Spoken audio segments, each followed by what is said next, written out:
I thought I would show you guys a little quick salad shoot, and this is not as simple a setup as Nick showed you last week, because basically I have a studio and I can do it. So what I'm setting up here is a simple plate of salad. I've got my white backdrop down. I've got a 48-inch softbox, and you can see how I've set it up on a little white table here. And you could do this with much simpler equipment, but since I have all this, I'm going to use it.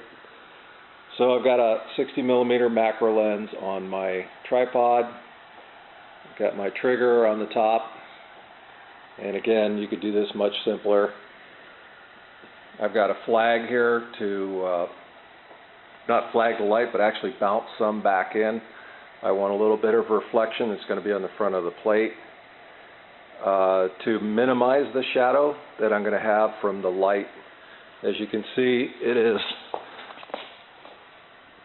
pretty flat above, but tilted very slightly towards the plate, and the center of the softbox is going to be at the back of the plate, because I want the hot spot more towards the back and a little shadow in the front for definition.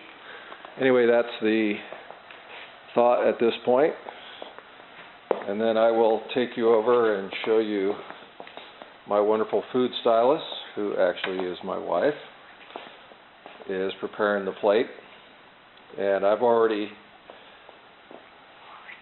gone about and set up the shot.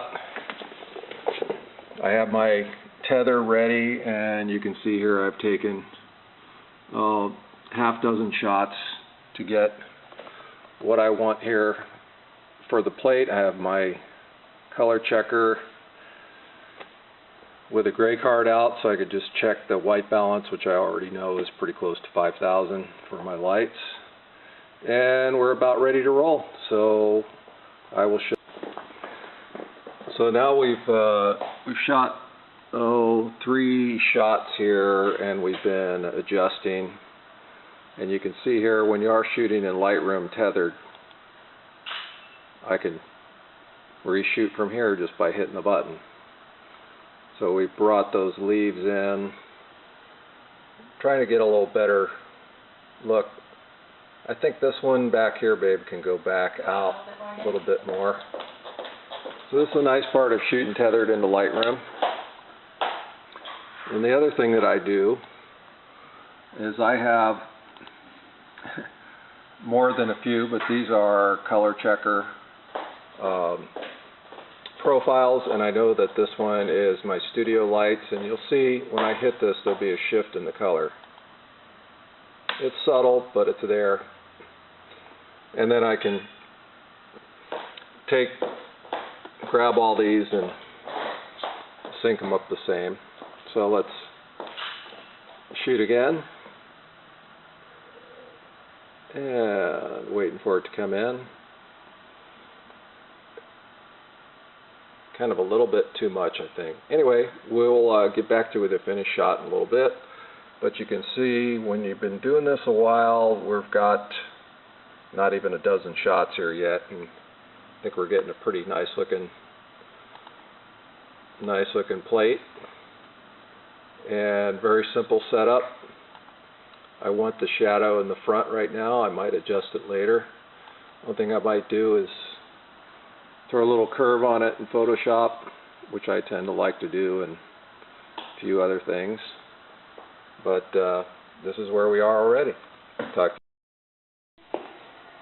So one of the things I'm doing is I decided to change the elevation of the plate, but not change the camera position, get a little more straight down on it. And I'm also putting tape underneath the mat so it doesn't shift when we put the plate. Okay, I'm back. Kathy's done her wondrous artistic work, and I've added a scrim to minimize the light coming off the back, and I added some foil on the front to get a little shine. Did my Photoshop tweaking, and This is the final image that you'll see on the page. And let's see, that's in Photoshop. So we have done 26 photos. So a little bit of adjusting, a lot of food styling, and we're done on this one.